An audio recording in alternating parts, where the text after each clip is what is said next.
Hi అండి, నమస్తే. నేను మీ Devi. Welcome back to AP Visakha వంటిల్లు. ఈరోజు మన రెసిపీ దధ్యోజనం. ఈ దధ్యోజనం అనేది మనం నవరాత్రుల అమ్మవారికి ప్రసాదంగా నివేదిస్తారు.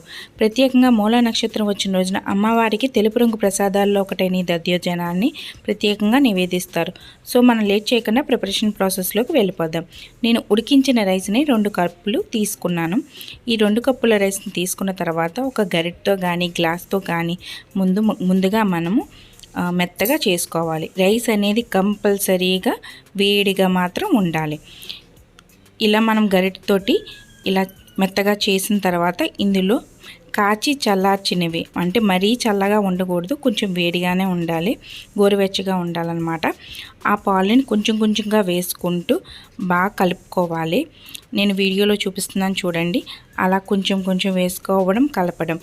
మొత్తం ఒక కప్పు పాలు అనేవి మొత్తం నాకు పడ్డాయి.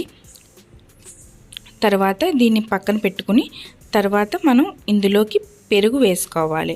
1 కప్పు పెరుగు, 1 కప్పు పాలు, 1 కప్పు పెరుగు కూడా వేసి బాగా కలిపేసుకోవాలి. చూడండి, నేను వీడియోలో చూపిస్తున్నాను కదా, ఆ కన్సిస్టెన్సీ వచ్చేలాగా ఉండాలి. ఇది జారుగానే ఉండాలి, ఎందుకంటే తర్వాత మనం ఇది కొంచెం చల్లారిన తర్వాత ఈ ప్రసాదం అనేది గట్టి పడుతుంది, కాబట్టి జారుగానే ఉండాలి. తర్వాత మనం ఇందులో పోపు ప్రిపేర్ చేసుకుందాం. నేను నెయ్యి వాడుతున్నాను, మీకు ఇష్టమైతే ఆయిల్తో కూడా చేసుకోవచ్చు. అమ్మవారికి ప్రసాదం కాబట్టి నేను నెయ్యి వేసుకుంటున్నాను. 2 టేబుల్ స్పూన్ల నెయ్యి వేసి అది కరిగిన తర్వాత 1 టేబుల్ స్పూన్ శనగపప్పు, 1 టేబుల్ స్పూన్ మినప్పప్పు. పోపు అనేది మీకు తక్కువ కావాలంటే 1/2 టేబుల్ స్పూన్ వేసుకోవచ్చు. నాకు పోపు అనేది మా ఫ్యామిలీలో కొంచెం పోపు ఎక్కువగా ఉంటేనే ఇష్టపడతారని 1 టేబుల్ స్పూన్ వేసి మీకు చూపిస్తున్నాను. మీకు ఇష్టం లేకపోతే పోపు కొంచెం తగ్గించుకోండి. అవి కొంచెం మినపప్పు, శనగపప్పు వేగిన తర్వాత ఇందులోకి మనం 1/2 టేబుల్ స్పూన్ మిరియాలు వేసుకోవాలి.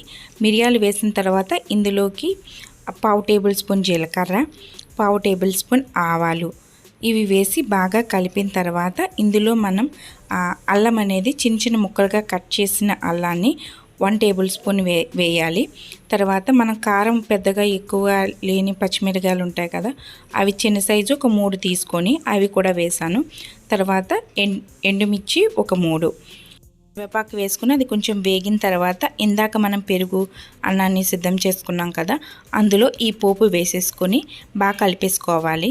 ఈ పోపులో మీకు నచ్చితే ఇంగువ కానీ, ఇంగు పొడి కానీ, శొంఠి పొడి కానీ వేసుకోవచ్చు, అది మీ ఇష్టం. నేనైతే మాత్రం ఇందులో ఏమీ వేయలేదు. ఈ పోపు వేసి డైరెక్ట్గా అలా కలిపేశాను.